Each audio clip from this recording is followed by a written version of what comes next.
오늘은 이제 양압기에서 마스크를 통해 누출되는 공기에 대해서 설명을 드리도록 하겠는데, 양압기 마스크에서 누출은 양압기 밖으로 빠지는 공기량을 의미하고 분당 리터, LPM 단위로 표시하게 됩니다. 대부분의 기기나 제조사 기준으로는 분당 24리터까지는 허용 범위로 보지만 압력 설정과 마스크 종류에 따라 달라질 수는 있겠고요. 의도적으로 통풍구를 통해서 이제 배기가 되는 누출은 안전 설계를 위한 정상 현상이기 때문에 무시하시면 되고, 문제가 되는 것은 비의도적인 누출입니다. 지속적으로 24리터 분당 나오면 치료 효율과 데이터 신뢰성이 떨어질 수 있어서 점검과 조치가 필요하다 보시면 되겠습니다.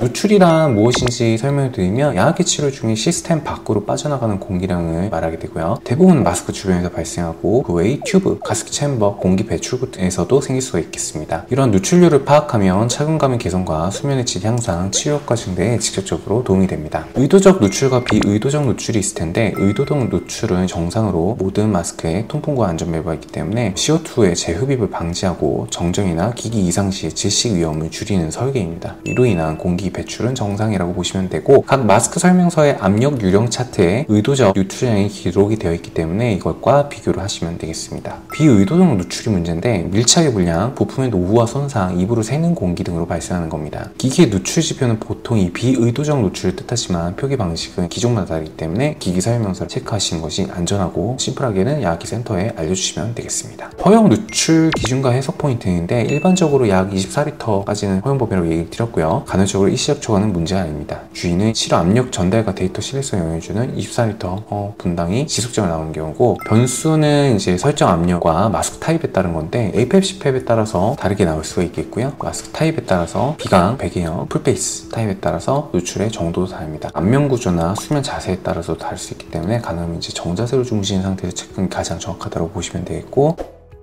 누출이 너무 높으면 치료 압력이 손실되게 되죠. 기도 유지가 실패하기 때문에 무호흡이나 저호흡의 증가가 가능하고요. 데이터 신뢰성도 떨어집니다. 실제보다는 AHI가 낮거나 높게 나오는데 오해석이 가능하고요. 수면의 질이 저하될 수가 있겠죠. 입마름과 눈검조, 바람소음, 아침 피로 등의 불편이 증가하게 됩니다. 이러한 비의도적 누출의 흔한 원인은 마스크 밀착이 잘 안 돼서입니다. 스트랩이 너무 헐겁거나 너무 조이거나, 쿠션이 오염돼서 변형이나 너무 낡았거나, 사이즈나 프레임이 환자분의 얼굴에 부적합하거나, 수염이나 코 모양 등 개인의 해부학적 특이의 소인이 있거나, 압력 대비 마스크 타입의 부적합, 예를 들어서 고압인데 비강형이나 배기형을 사용한다거나 하면 문제가 되겠죠. 그리고 입으로 새는 공기도 있을 겁니다. 구호흡 경향이 있는 분들은 구강 테이프를 사용해서 입을 막고 사용하시도록 권고를 드려야 하고, 비강 자체에 비염이나 이런 것들 붓게 되면은 입으로 자꾸 벌려서 숨을 쉬려는 현상이 생기기 때문에 문제가 생깁니다. 쿨페이스 마스크가 필요한 이제 고압이 들어가는데 비강과 코배기가 사용되는 경우에 입으로 당연히 쓸 수가 있겠고요. 필요하다면 이제 턱끈을 통해서 입을 닫도록 만들어 드려야 되겠고요. 그리고 회로인 튜브나 가습기 문제도 있을 수가 있습니다. 커프나 가스켓에 균열이나 찢어짐이 생겨서 여기로 새는 경우, 튜브에 구멍이 나는 경우, 가습기 챔버 균열이나 배출구에 실리콘 손상되는 경우도 기기를 확실하게 점검해서 이 문제를 체크를 해야 되겠습니다. 그래서 해결을 위해서 자꾸 새는데 어떻게 해야 될까 이제 체크리스트를 드리면, 먼저 재착용입니다. 눕는 자세에서 기기를 동작시키고 마스크를 얼굴에서 살짝 떼었다가 압력으로 자연 밀착되도록 재착용하시는 것을 권고드리고, 스트랩의 미세 조정도 필요합니다. 상부에서 샌다면 상부 스트랩, 하부에서 샌다면 하부 스트랩 위주로 조정합니다. 과도한 조임은 오히려 미세 유출을 유발하기 때문에 쿠션 변형 등이 나올 수 있어서 너무 과하게 조이지 않도록 해주시고요. 세척이나 피부 관리도 필요한데, 쿠션은 매일 부드러운 이온수나 비누로 세척을 해주시고, 얼굴은 피지 제거를 통해서 밀착을 향상시켜줍니다. 마모대 부품을 교체하셔야 되는데, 쿠션이나 헤드기어, 가스켓 등이 노후화됐으면 교체를 고려하셔야 되겠습니다. 필요하다면 이제 마스크, 라이너 등으로 피부와 이 쿠션 사이에 미세한 틈을 막아줘서 민감 피부도 보호하고 소음 감소에도 도움이 되는 패드 등을 사용할 수가 있겠습니다. 마스크 타입을 재평가 하시는 건 수면 자세에 따라서 또는 압력에 따라서 어떤 마스크를 쓸지를 잘 확인해 보시고요. 입으로 세면은 비강의 문제를 치료하시는 것을 먼저 권고드리고, 코스프레이 등을 사용할 수가 있겠죠. 풀페이스로 전환하거나 턱끈을 사용해서 막아주는 것도 필요할 수가 있겠고요. 이 테이프는 의료진 상의하에서 사용하셔야지 시중에서 판매되는 거를 함부로 사용하시는 건 권고되지는 않습니다. 그리고 이제 회로를 점검하기 위해서 스프레이에 비눗물 등을 사용해서 튜브나 커넥터에 분사한 이후에 거품이 생기면 이제 누출 점이 확인되기 때문에 막는 것이 필요하겠고요.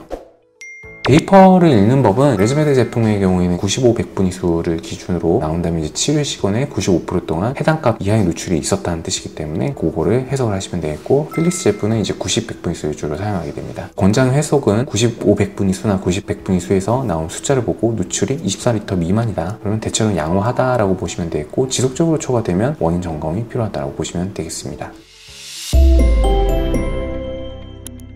결론을 설명드리면 의도적 노출은 정상이고요. 문제는 비의도적 노출입니다. 분당 24리터 노출이 넘는다면 반드시 조정하시는 것을 권고드립니다.